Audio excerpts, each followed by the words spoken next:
Presentamos Geopolítica en RCR.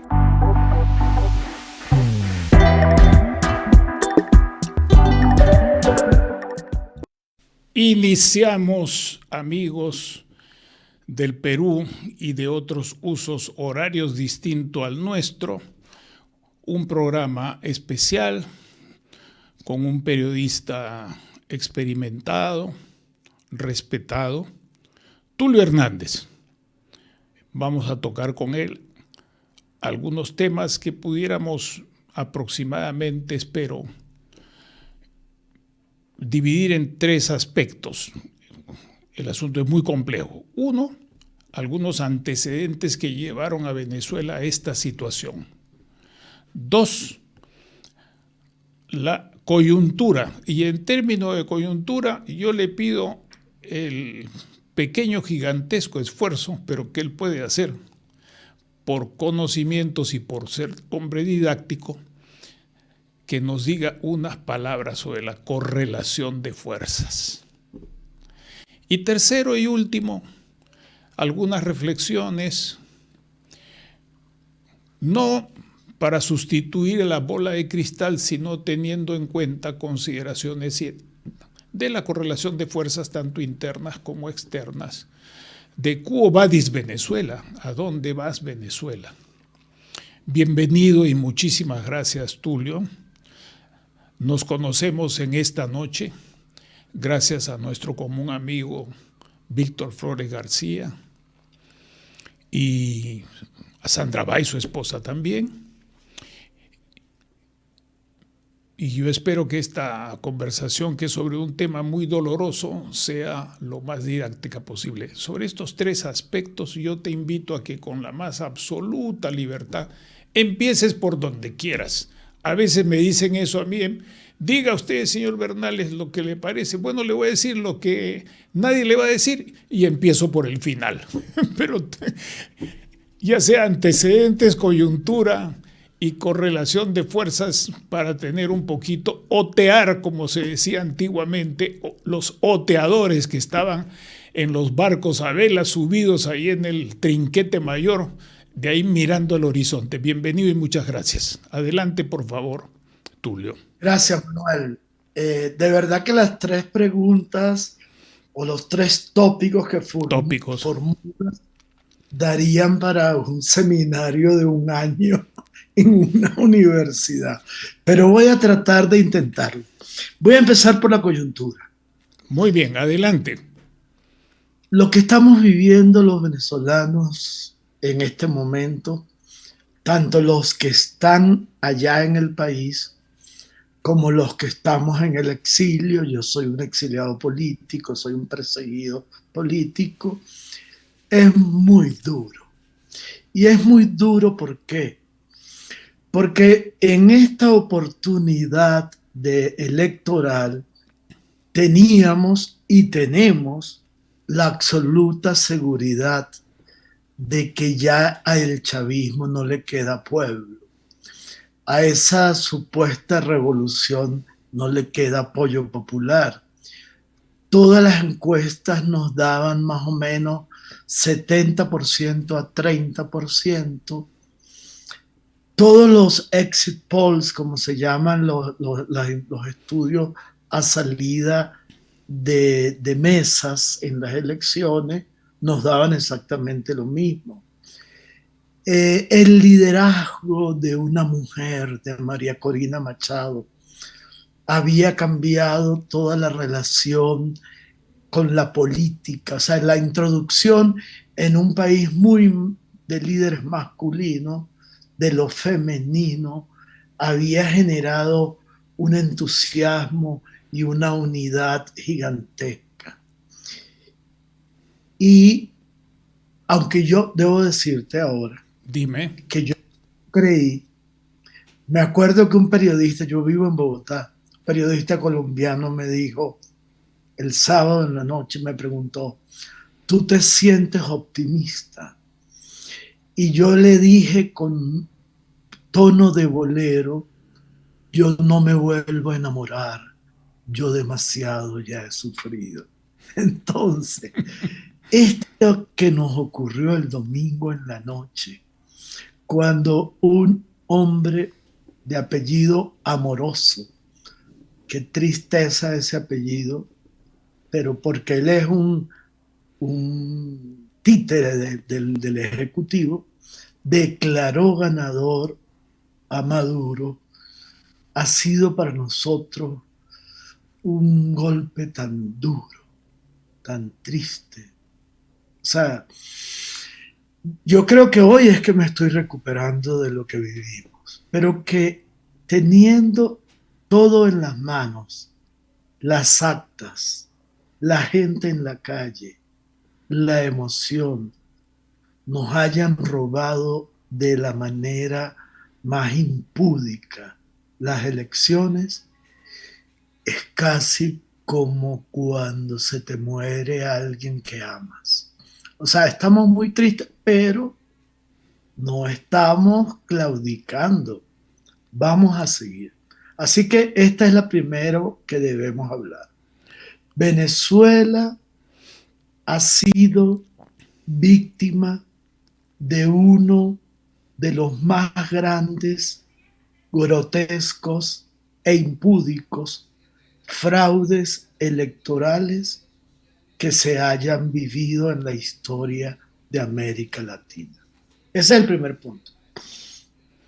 Ese primer punto, déjame decirte, porque la realidad es muy dura, es negado no solamente por el régimen de dominación y de gobierno vertical, cuasi mafioso o mafioso directamente para algunos en Venezuela, sino que es también negado por embajadores de varios países de América Latina y el Caribe que están escribiendo diciendo de que Maduro ganó las elecciones y que estas elecciones, como fueron anunciadas, las ganó mediante un mecanismo impoluto, perfecto, de carácter electrónico.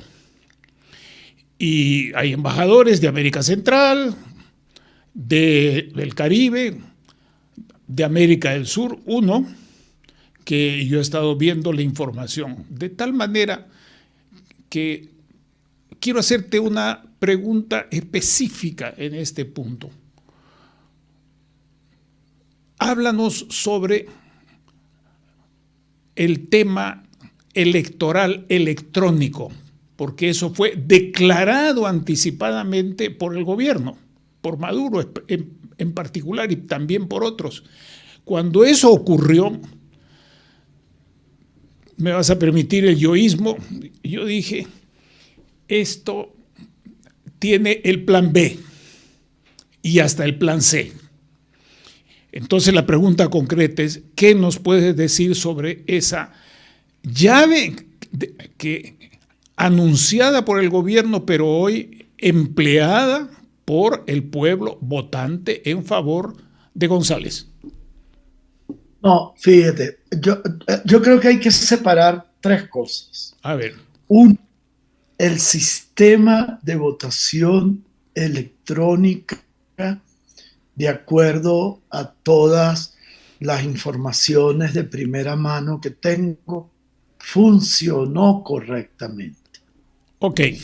El 70% de las actas electorales, por una jugada muy inteligente de María Corina Machado y su equipo, las tenemos en las manos.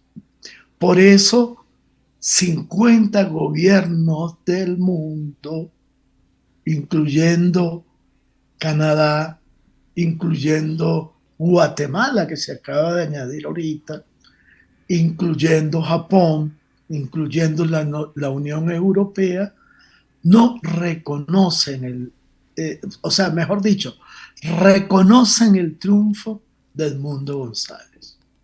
¿Por qué?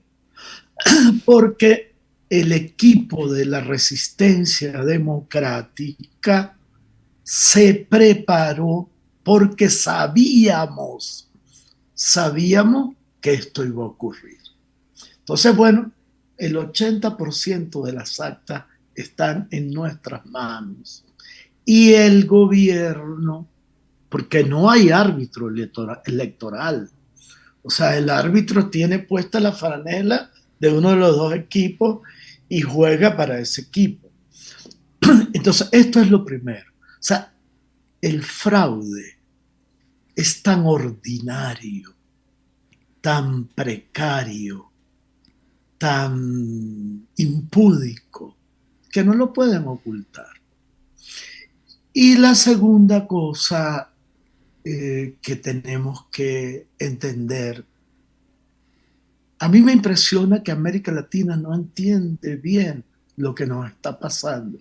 Ni siquiera Colombia, donde vivo, que es un país tan nuestro, tan venezolano, entiende que estos señores traspasaron todas las barreras y ya no están como cuando Hugo Chávez, que era lo que yo llamaba bueno, llamábamos mucho el neoautoritarismo, que era un mecanismo de controlar el poder absoluto como en las dictaduras, como Pinochet, como Galtieri, como Bodaberry, como Trujillo, pero manteniendo la máscara democrática.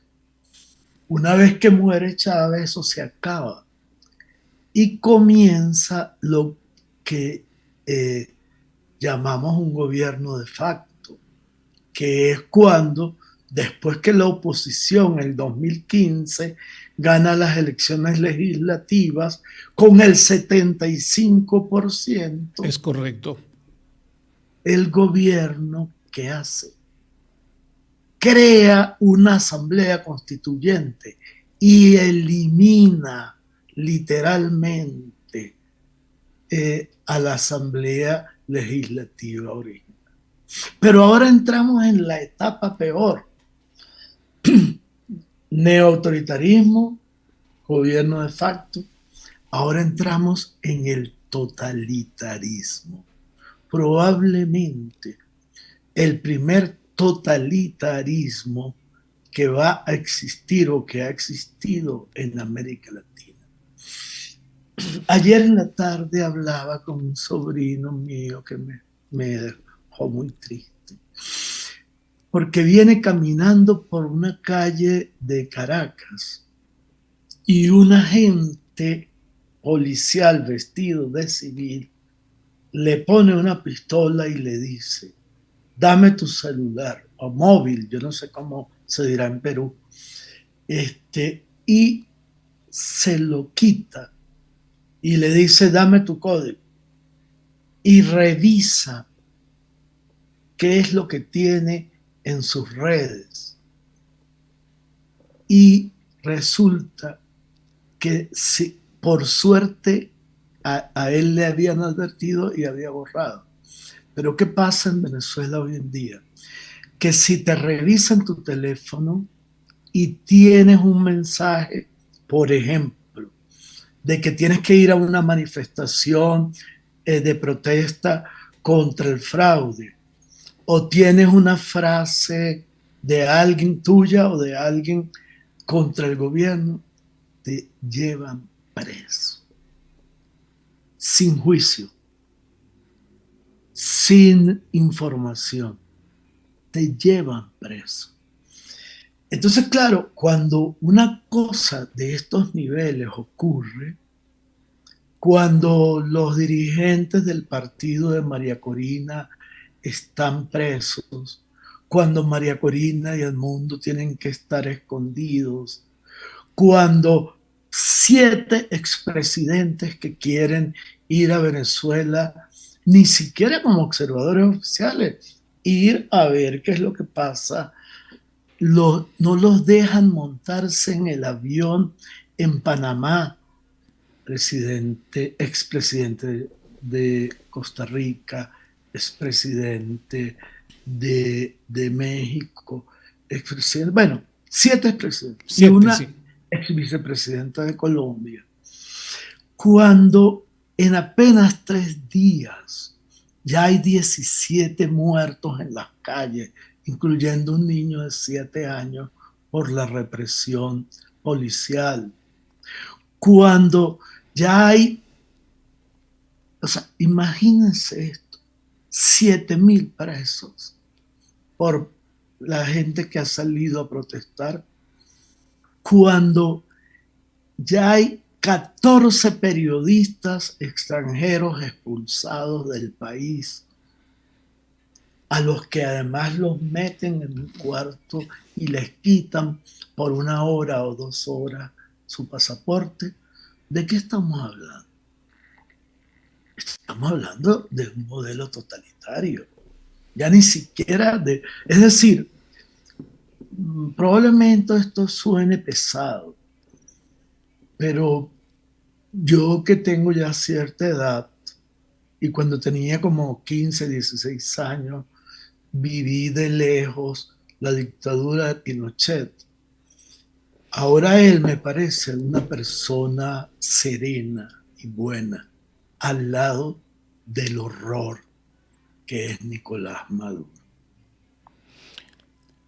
Esa caracterización que haces y esa comparación que a algunos puede no gustar, a mí me parece bastante válida porque hay un factor que distingue a uno y otro personaje, aparte de que uno era militar y este otro no. Y es el empleo sistemático de bandas narcotraficantes y de lavado de dólares que no existió en otros gobiernos dictatoriales a su modo y en el siglo XX. Sí. Excepto, hay que recordar, y yo no lo he olvidado porque eso lo viví cuando estaba en América, estaba saliendo del Perú para América Central nuevamente, el fusilamiento del general Ochoa en Cuba por el tráfico de cocaína y de dólares, que lo fusilaron en el famoso caso Ochoa. Este Ochoa era un general de brigada que fue el jefe de la operación Carlota, que lleva a las fuerzas cubanas a Angola para apoyar a los angoleños en su lucha por la independencia. Y eso no se hizo en el sentido que dicen algunos que por la libre lo hizo porque él quiso, porque esas cosas no se escapan al control de quien manda más. Esa es una diferencia fundamental que hoy día se ha multiplicado y a mí me gustaría que sobre eso, si tienes información o algunas reflexiones, no las compartas, porque a mí me parece eso sumamente grave por el hecho de que en otros estados de América Central, que no quiero entrar a hacer una lista en este momento, tengo derecho a no hacerlo, o de América del Sur o del Perú, están añorando el chavismo y ver cómo se institucionaliza y se continúa esa marcha. Apreciaría tu reflexión sobre esto que acabo de decir. Sí, hay varias cosas complicadas.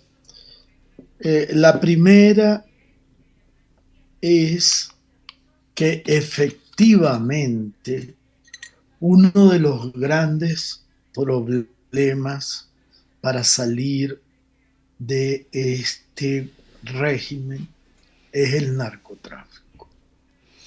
O sea, uno de los errores de Hugo Chávez, lo lamento, porque yo creo que él en algún momento debe haber tenido buenas intenciones, fue permitirle a la FARC, Fuerzas Armadas de Liberación Nacional, la guerrilla colombiana más importante para el momento, utilizar las bases aéreas militares venezolanas para el narcotráfico.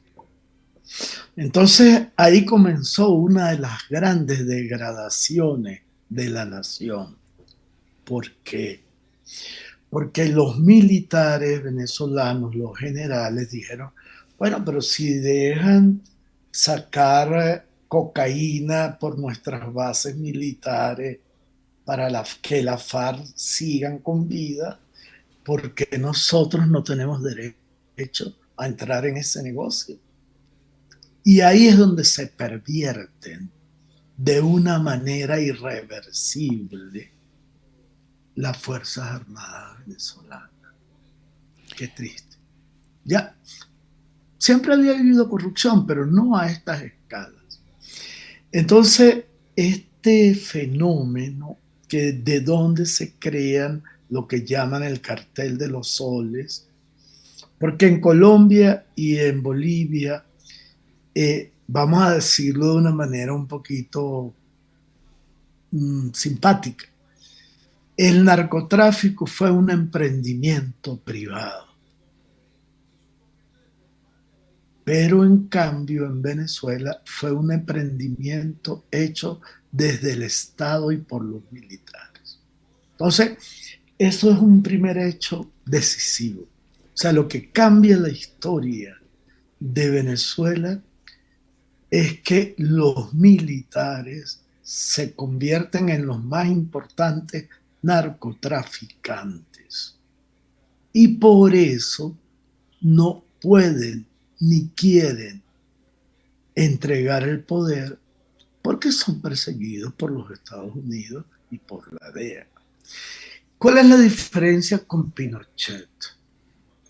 Pinochet era un militar ortodoxo, defensor del capitalismo, enemigo de la idea de Allende, pero él no era un corrupto, no era un sucio, no era un ser humano, no voy a decir la palabra, pero no era como es Padrino. Entonces, cuando viene el plebiscito donde él pierde, tiene palabra y uno de sus segundos lo obliga a aceptar la derrota. En Venezuela eso no existe. En Venezuela han ido a negociaciones, han ido a conversaciones en Barbados, en 10 países, pero nunca cumple lo que dice Pinochet. Además, o sea, no estoy defendiéndolo, me parece detestable su ejercicio y sus crímenes, pero Pinochet cumplía su palabra. ¿Por qué? Porque era un militar que no estaba involucrado en el narcotráfico y sabía que podía quedarse libre y respetado aún perdiendo el poder. Después, bueno, el juez Garzón hizo una operación, me pareció justa, pero eso es malo. Y la tercera cosa que hay que decir es que los niveles de corrupción de esta gente que se supone que es de izquierda son tan grandes, son tan descomunales, son tan fuera de toda escala, que hay una fundación internacional que se llama Transparencia, que calcula que nunca en la historia de ningún país había existido una corrupción tan descomunal, tan gigantesca, tan humillante para los ciudadanos como la que ha ocurrido en Venezuela. Una corrupción que además llega al Vaticano, y una de las cosas por las cuales el Papa, a quien como católico respeto, pero no tengo por qué ser sumiso ante él, se ha hecho silencio y nos ha dado la espalda a los venezolanos y a los nicaragüenses, donde han humillado en Nicaragua y maltratado a los sacerdotes y a los católicos, igual que en Venezuela, es porque buena parte del dinero de los 4 multimillonarios venezolanos, Diosdado Cabello, Maduro, las hijas de Chávez y Delcy Rodríguez tienen depositado su dinero en el Banco del Vaticano. Cada uno, no sé si es verdad, no puedo comprobarlo, más de 40 millones de euros. Da miedo, da pánico. Bueno, este asunto que tú estás tocando, quisiera decir brevísimamente, estos procesos de corrupción y de emplear el aparato del Estado, del Ejecutivo en particular, Ejecutivo Civil, Fuerza Armada, Policía, Seguridad del Estado, órganos de inteligencia y contrainteligencia que hacen operaciones especiales, ya se habían dado en los 80, el caso Irán-Contras, que era utilizar el Estado de los Estados Unidos para traficar para traficar armas y otras cosas para apoyar a la Contra. Ahora se da la vuelta el asunto, es la Contra, se les da la Contra, pero es nuevamente, no sé si soy claro, es el mismo esquema piramidal en el que la cúpula de entonces y de ahora utiliza mecanismos parecidos para tener dinero ilegal, incluso para aprovechar dinero de fondos públicos que son de los ciudadanos, de los aportantes al fisco, para hacer esas operaciones. Y por otro lado, bueno, ese es un poco el pasado, que tal vez me interesa mucho a muchas personas, pero como yo tengo ya mis 80 años y todavía gozo de buena memoria, no me olvido de cosas que he vivido y he conocido directamente y en algunos casos con bastante detalle. Lo que sí me preocupa ahora es que paralelamente a esto tienes la operación de legitimación de las FARC y otros grupos armados que están, a los cuales simplemente se les quita el título de guerrilleros, de terroristas que estaban en la lista y pasan a ser guerrilleros porque ningún Estado negocia con terroristas, ¿correcto? Ningún Estado negocia con terroristas, ni Putin ni nadie. Nadie va a negociar con terroristas. Bueno, ¿y quiénes están metidos en esa operación de Colombia? Que todavía no termina y que sigue siendo cada vez más compleja y que se va desbordando hacia Centroamérica y en particular hacia la selva peruana, incluso el departamento de Piura, departamento de Amazonas, Cajamarca, departamento de Loreto. Ahí estaban involucrados y eso está grabado, está en películas, está en cualquier cosa. El Papa, Barack Obama, el gobierno cubano y los gobiernos sucesivos de Colombia. Eso no es moco de pavo, como decían antes, y muestra la complejidad de esa trama de relaciones en las cuales tú has sido hasta hoy la primera persona que menciona la dimensión financiera de por qué algunos actores internacionales, en particular en este caso la banca del Estado Vaticano o el Estado Vaticano, que es un Estado principado electivo vitalicio, tiene una posición moderato cantabile con estas gentes. Recién hoy ha habido una declaración de dos cardenales venezolanos. Entonces, con esto me gustaría alguna reflexión tuya y que pudiésemos pasar a la relación internacional. Sí, sí, por favor. Me parece muy, muy interesante. O sea, no podemos entender el proceso venezolano si no entendemos que fue desde el comienzo un proyecto internacional. Nunca fue un proyecto local. Y el esfuerzo mayor lo hizo Fidel Castro, que sedujo como a una adolescente tonta a Hugo Chávez y lo enamoró. Pero él ya venía con una idea guevarista que a mucha gente de América Latina le ha seducido desde los finales de los años 50. Entonces, uno, el proyecto que Fidel va creando con ese muchachito tonto, no tonto, pero enamorado de él, por cierto, con problemas con su padre, pero es otro tema psiquiátrico, yo no soy psiquiatra, es que lo convierte en la ficha para renovar un liderazgo Así antiestadounidense. es. Estaba pudriendo en ese momento. El propio Fidel,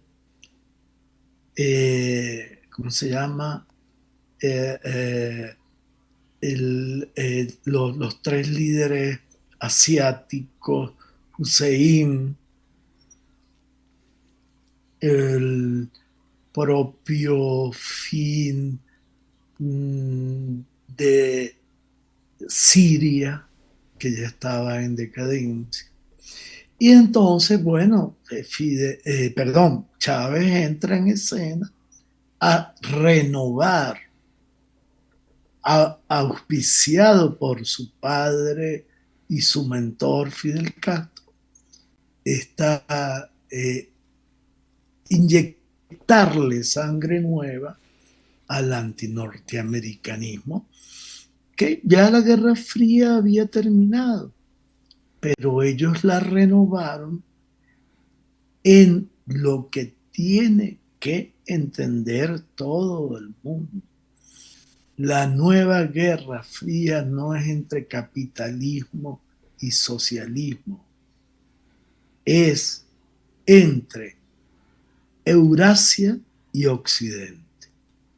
Occidente es unas sociedades marcadas por la democracia, la Unión Europea, Estados Unidos, Japón, y Eurasia, que viene de los restos del socialismo.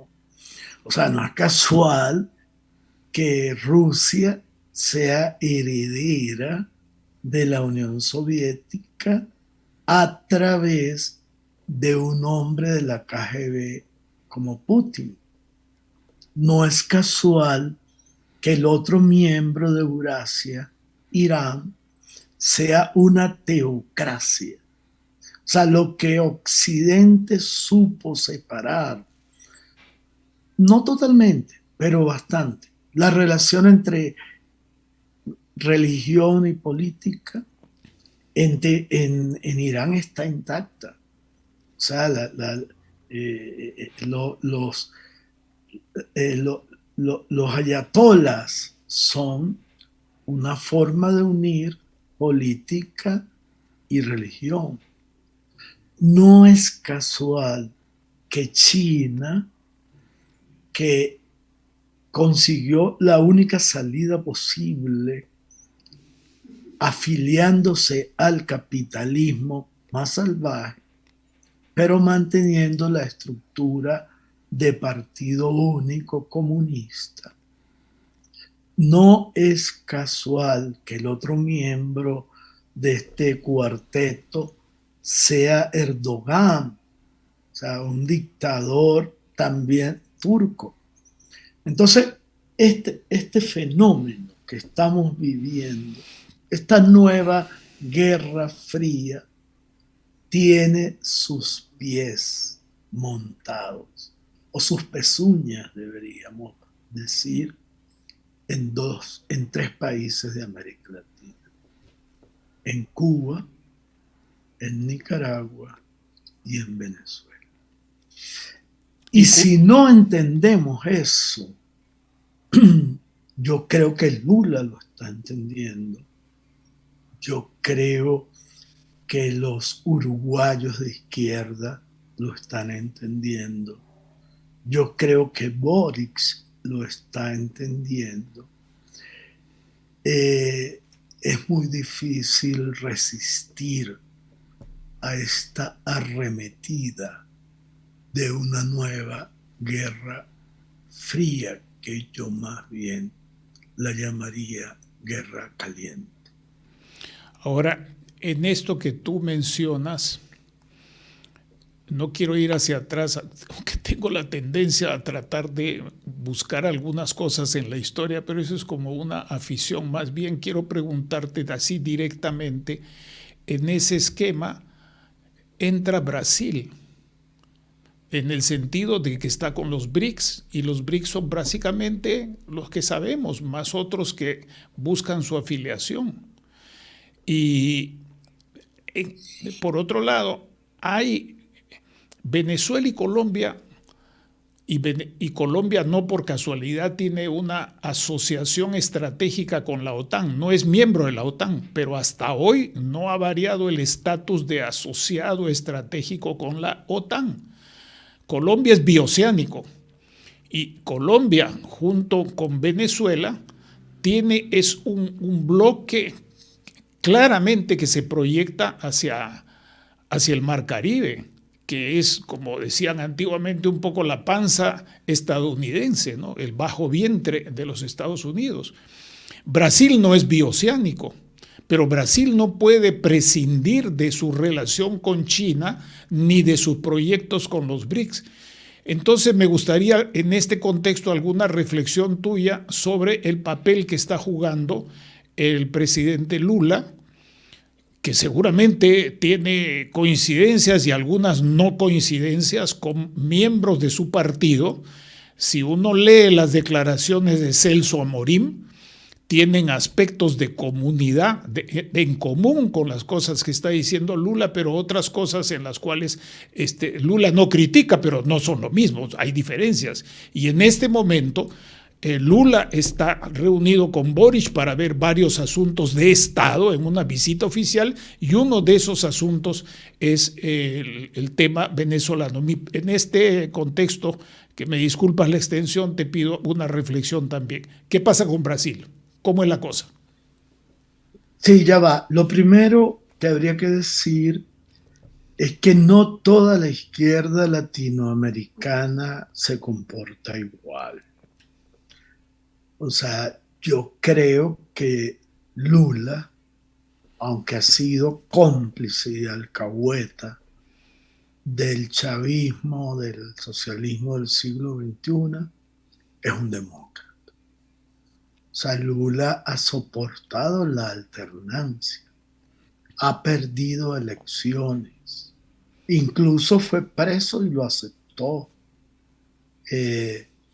Entonces, Lula no es igual a Maduro y a Chávez, que son unos atrasados políticos. O sea, Lula es un poco más sofisticado. Además, Lula no viene no es un militar, como Hugo Chávez, que fue un golpista. Lula viene de la lucha sindical en San Bernardo do Campo, donde empezó a crecer como político. Eso es una diferencia muy grande. La segunda es que Lula, cuando fue por primera vez presidente, fue muy respetuoso de la economía de mercado y de los empresarios.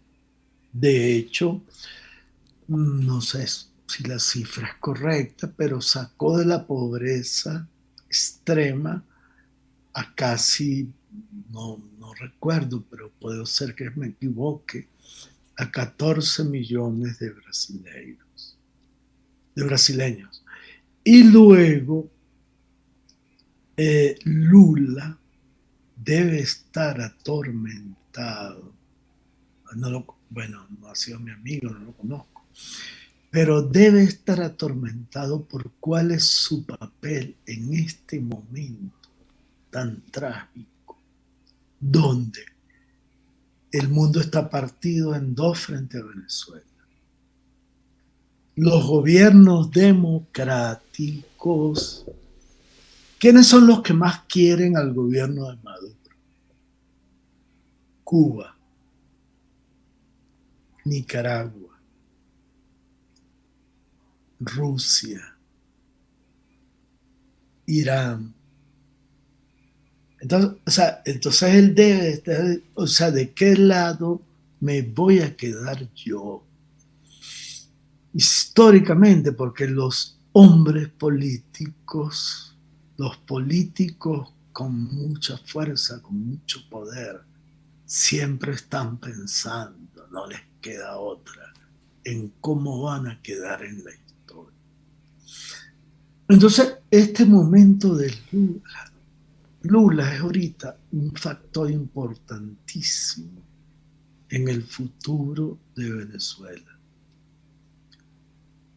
En cambio, bueno, no voy a hablar de él, pero Petro, en cambio, es un hombre perturbado, enajenado, triste. Qué lástima que Colombia, un país tan bello y lleno de gente tan ilustrada, le ha tocado esa desgracia. Pero Lula tiene ahorita una responsabilidad. Yo no quisiera estar en sus zapatos. Pero Lula es en este momento un punto de equilibrio decisivo para que se entiendan dos fuerzas que chocan. La de los totalitarismos que una parte del chavismo ejecuta y oficia, y la de las izquierdas democráticas, porque no hay que satanizar a la izquierda, hay izquierdas democráticas.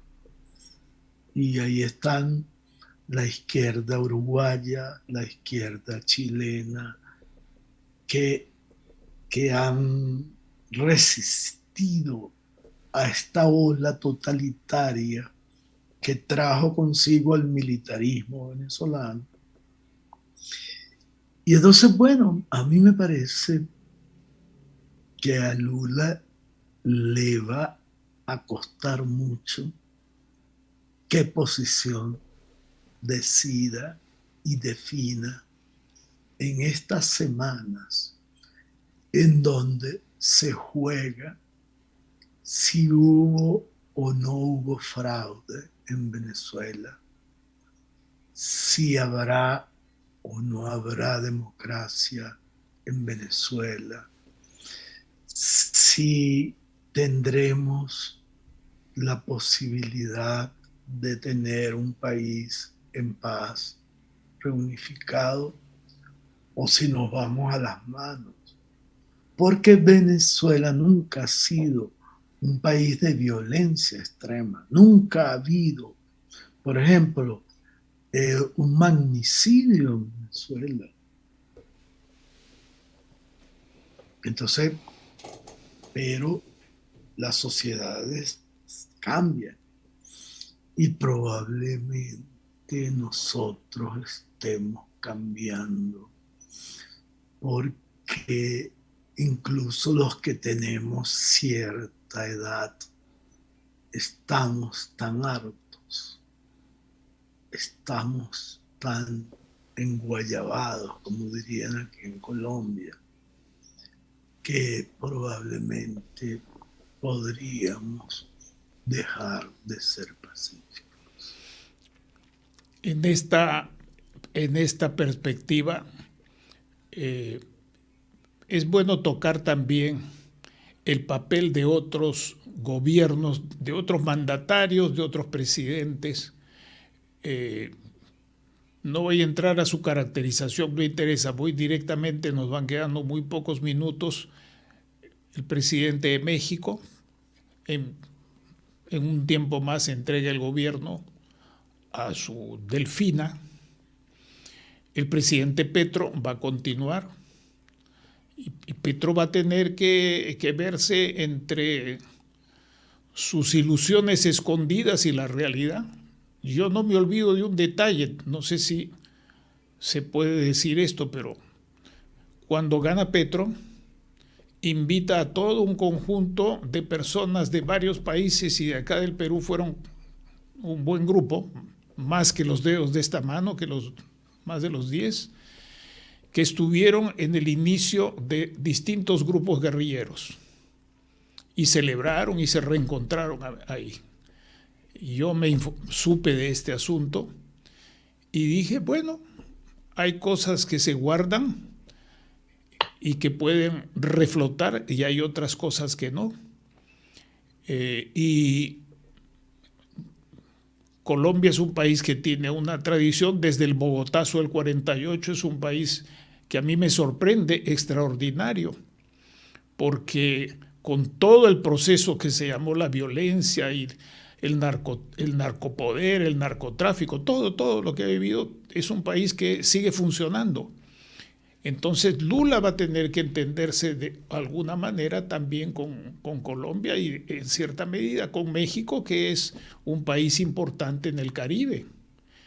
Y que es un poco difícil hacer eso, pero me gustaría alguna reflexión, porque estas negociaciones, si bien es cierto, tienen caras visibles, hay también redes de contacto y de negociación por atrás yo me imagino, en primer lugar, que el asunto no empeore, cosa que ya es difícil de determinar, y luego algunas otras cosas que puedan ir hacia adelante, en parte con lo que algunos llaman una salida hacia adelante del régimen, que buscará una salida hacia adelante, tal vez, como dicen los abogados, corregir el abuso, Maduro.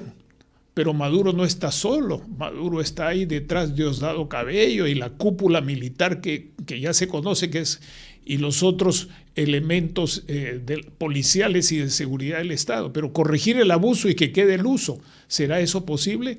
Me gustaría algunas reflexiones finales tuyas en este sentido, con toda la libertad que quieras. Te adelanto que para mí no hay otra cosa peor que dejar de intentar algo. Pero aún si yo me pongo en el pellejo, en el lugar de los venezolanos que están ahí y que, sacando fuerzas de flaqueza, sin armas,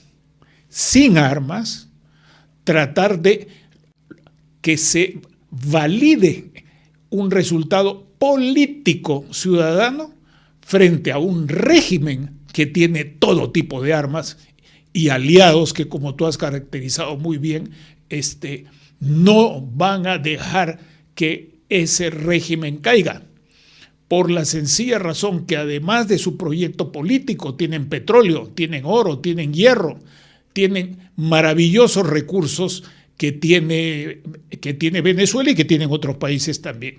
Te cedo la palabra. Bueno, lo que pasa es que tú me propones siempre unas cosas tan complejas que la cabeza se me revuelve, pero te voy a decir una. Discúlpame, ese cargamondón, te ruego me perdones, pero con toda tranquilidad, compártenos tu reflexión. Te voy a decir una. Me hiciste recordar a un gran amigo que tuve alguna vez, que ya está muerto, que se llama Carlos Monsiváis, un escritor mexicano. Mexicano, sí. Que decía que Ciudad de México era, de donde él era, pues un chilango, era una ciudad posapocalíptica, porque lo peor ya había pasado. Entonces, eso es lo que yo siento de Venezuela. O sea, Venezuela es una nación post-apocalíptica porque lo peor ya pasó. Y el otro tema es la opacidad del futuro. O sea, yo me imagino, yo tengo ya 6 años, creo, fuera de Venezuela, y no puedo verla. O sea, yo me imagino si yo llegara a Venezuela, mi país al que pertenezco, al que quiero, donde debería estar, y llegaría en un carro, en una moto, me lo imagino lleno de brumas y sin poder comprender.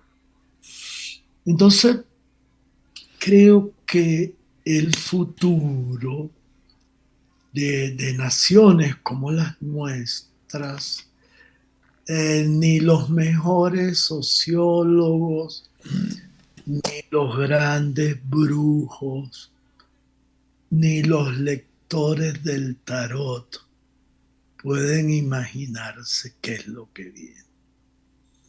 O sea, ha sido tan grande la destrucción que estos grupos totalitarios han realizado, que es muy difícil imaginarse y darle respuesta a las preguntas que tú me haces.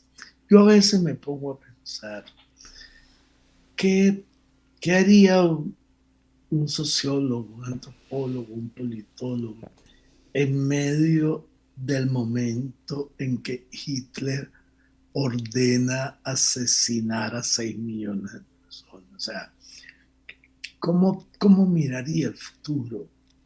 ¿Qué escribiría? Y yo creo que nosotros, los venezolanos, estamos viviendo una de las peores estafas histórico-políticas que ha vivido América Latina.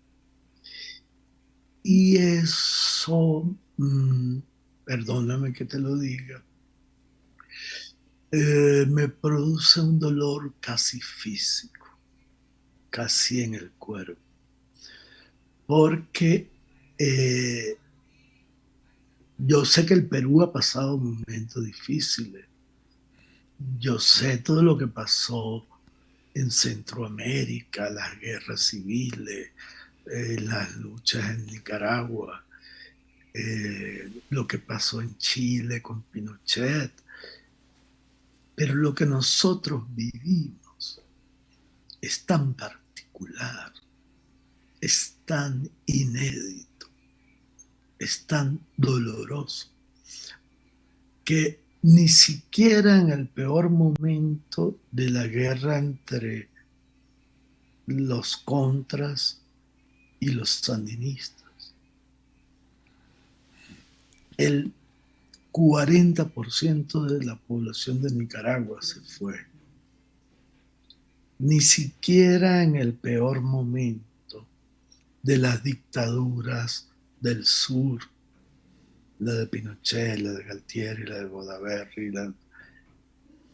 ni siquiera el 5% de su población se fue. Entonces, nosotros estamos viviendo una cosa tan atroz, tan dolorosa, que no sé cómo va a terminar. No sé. Probablemente a veces me imagino que como el pueblo judío crearemos una república en el extranjero. O sea, somos 9 millones. O sea, somos la suma de los pobladores de Madrid, París y Roma. Imagínense por un instante que todas ellas se quedaran vacías. Bueno, esos somos los venezolanos hoy.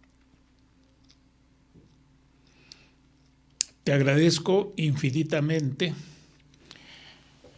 Me quedo con tus últimas palabras, no con todas.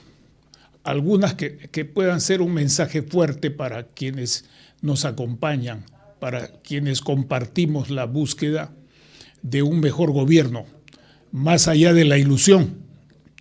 Y es que lo peor ya pasó, pero el futuro depende de cómo se afronte esto en el día a día, desde dentro de Venezuela y desde fuera de Venezuela, y que además haga pensar a la gente que esto es peor que las peores dictaduras que tú has citado, Y en segundo lugar, que esto no tiene un proyecto, no es un proyecto político de, para y exclusivamente Venezuela, sino que se proyecta a América Central, al Caribe, Nicaragua, Honduras también, no hay que descuidarse, eso lo tengo sumamente claro, pero también aquí en el Perú, y no solo por las razones políticas, sino por las mafias, la transnacionalización de las mafias y su efecto. No quiero ir más allá.